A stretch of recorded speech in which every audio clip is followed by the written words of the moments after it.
घबराए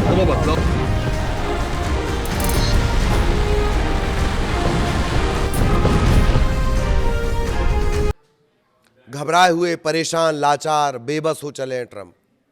अल्टीमेटम ये दे रहे हैं कि 48 घंटों में सर्वनाश कर दिया जाएगा ईरान का। प्लान्स नहीं बता रहे हैं, लेकिन बातें तमाम की जा रही हैं।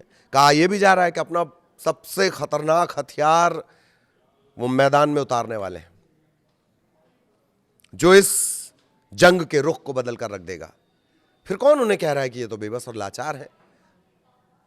कुछ घंटों पहले ही तो उन्होंने अल्टीमेटम दिया है कि अब सिर्फ 48 घंटे बचे हैं होर्मुज स्ट्रेट को लेकर, किसी भी फैसले को लेने को लेकर, और उसके बाद भी उन्हें बता दिया जा रहा बेबस और लाचार।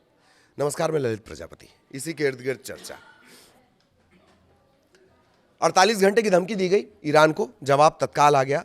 ईरान के केंद्रीय सैन्य कमान ने अमेरिकी राष्ट्रपति ट्रंप की धमकी को खारिज कर दिया। उन्होंने कहा था अगर 48 घंटे में ईरान शांति समझौता स्वीकार नहीं करेगा तो बुनियादी ढांचे नष्ट कर दिए जाएंगे, पावर प्लांट नष्ट कर दिए जाएंगे, सर्वनाश कर दिया जाएगा। जनरल अली अब्दुल्लाही अलीबादी ने खातम अल अनबिया केंद्रीय मुख्यालय से एक बयान जारी किया और कहा, शब्द देखिए, बेबस, घबराई हुई, असंतुलित और मूर्खतापूर्ण कार्रवाई। ये शब्द ट्रंप के लिए इस्तेमाल किए गए। किसने इस्तेमाल किया वो भी हमने आपको बताया। अब्दुल्लाही अलीबादी ये हैं। उन्होंने कहा कि अगर अमेरिकी जायोनी दुश्मन कोई भी आक्रामकता दिखाता है तो हम बिना किसी सीमा के अमेरिकी आतंकवादी सेना द्वारा इस्तेमाल किए जाने वाले बुनियादी ढांचे, जायोनी शासन के बुनियादी ढांचे, उस पर लगातार और विनाशकारी हमले करेंगे। वो कर भी रहा है, वो तो बता के करता है कि मैं यहां हमला कर रहा हूं। ऐसा नहीं है कि आप बातचीत की आड़ लो, टाइम बाय करो, अपने बड़े बड़े जहाज़ों को पहुंचा दो, बातचीत करते करते अचानक से दूसरी तरफ से पीठ पे छुरा भोंक दो। नहीं, ईरान बता के करता है कि मैं यहां हमला करने जा रहा हूं। आपने उसके इंस्टीट्यूट्स पर हमला किया, उसने कहा कि अब मैं आपके यहां हमला करूंगा।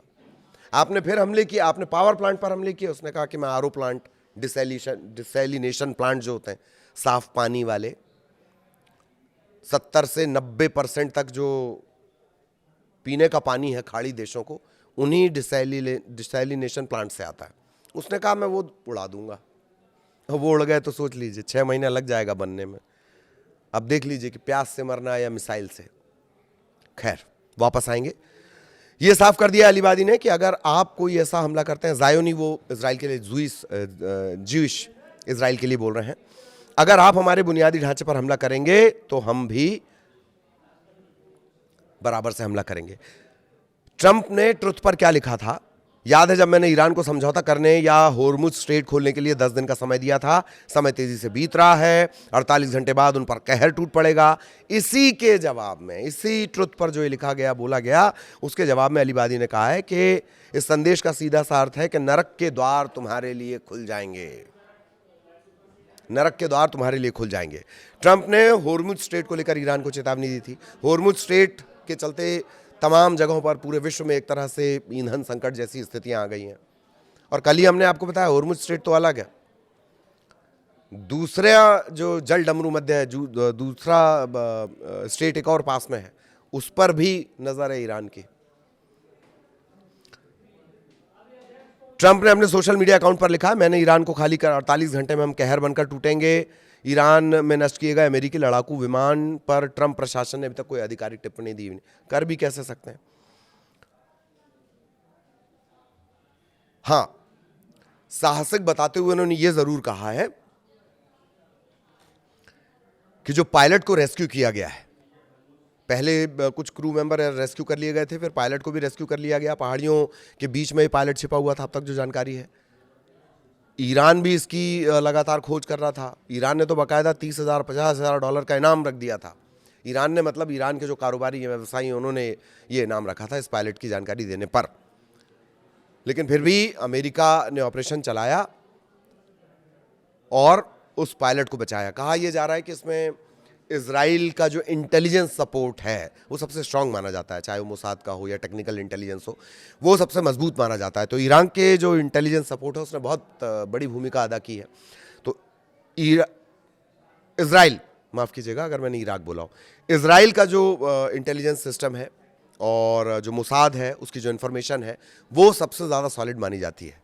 उसने पूरी पूरी मदद की है, तब कहीं जाकर बिना ईरान को खबर हुए उस पायलट को बचाया गया है। दावा जो किया जा रहा है, पहाड़ियों के बीच में पायलट छुपा हुआ था, बहुत एक नेचुरल कवच है ये पहाड़ियां। इन पहाड़ियों के चलते ईरान पर हमला तो नहीं हो सकता, लेकिन ईरान इन पहाड़ियों पर चढ़कर खाड़ी के किसी भी देश में धड़ाम धड़ाम कर सकता है। ये कुदरती कवच है ईरान के पास। इसी वजह से कहा जाता है कि जो सेना है उसको अंदर जाने के लिए बहुत सोच समझकर फैसले लेने पड़ते हैं। इसीलिए अमेरिका में अंदर खाने ऑल इज नॉट वेल, अलग अलग राय हो गई है, असहमति हो रही है, नाराजगी है, असंतुष्टि है। डिफेंस के सबसे बड़े अधिकारी को हटाने की नौबत आई है ट्रंप के सामने। यही तमाम बातें हैं कि आप अगर ईरान की जमीन पर अंदर जाएंगे तो वो नरक हो जाएगा सैनिकों के लिए, कहा जा रहा है। तो अब एक पायलट को बचा लिया है ट्रंप ने। अब वो हो सकता है कि अमेरिका के सामने झुंझुना दिखाएं कि देखो भाई, हमने इस पायलट को बचा लिया, बहुत बड़ा तीर हमने मार लिया है। हो सकता है कि अमेरिका इस तरह से प्रेजेंट करे, लेकिन ताबड़तोड़ जवाब ईरान की तरफ से लगातार दिया जा रहा है, इसमें कहीं कोई डाउट नहीं है। ये बड़े अपडेट्स भी हमने आपको बता दिए। ईरान ने कह दिया कि ठीक है, नर्क में आपका स्वागत है, आइए। अब 48 घंटे बाद ट्रंप क्या कर रहे हैं? क्या वाकई कोई कहर बनकर वो टूटेंगे, या फिर वो जो बार बार कहा जा रहा है कि सेफ एग्जिट, इज्जतदार एग्जिट वो ढूंढ रहे हैं, इज्जतदार एग्जिट वो ढूंढ रहे हैं कि इज्जत भी बची रहे और ईरान से वापस भी हो जाएं। तो अब सभी की निगाहें इस बात पर रहेंगी कि 48 घंटे के भीतर ऐसा क्या कुछ होता है जो ये साफ करे कि ट्रंप अपनी बातों पर टिके रहे, नहीं टिके रहे। ईरान ने साफ कर दिया कि अगर उधर से हमला होगा तो इधर से जवाब दिया जाएगा। आगे भी मिडिल ईस्ट से जुड़े अपडेट आप तक पहुंचाएंगे। नमस्कार।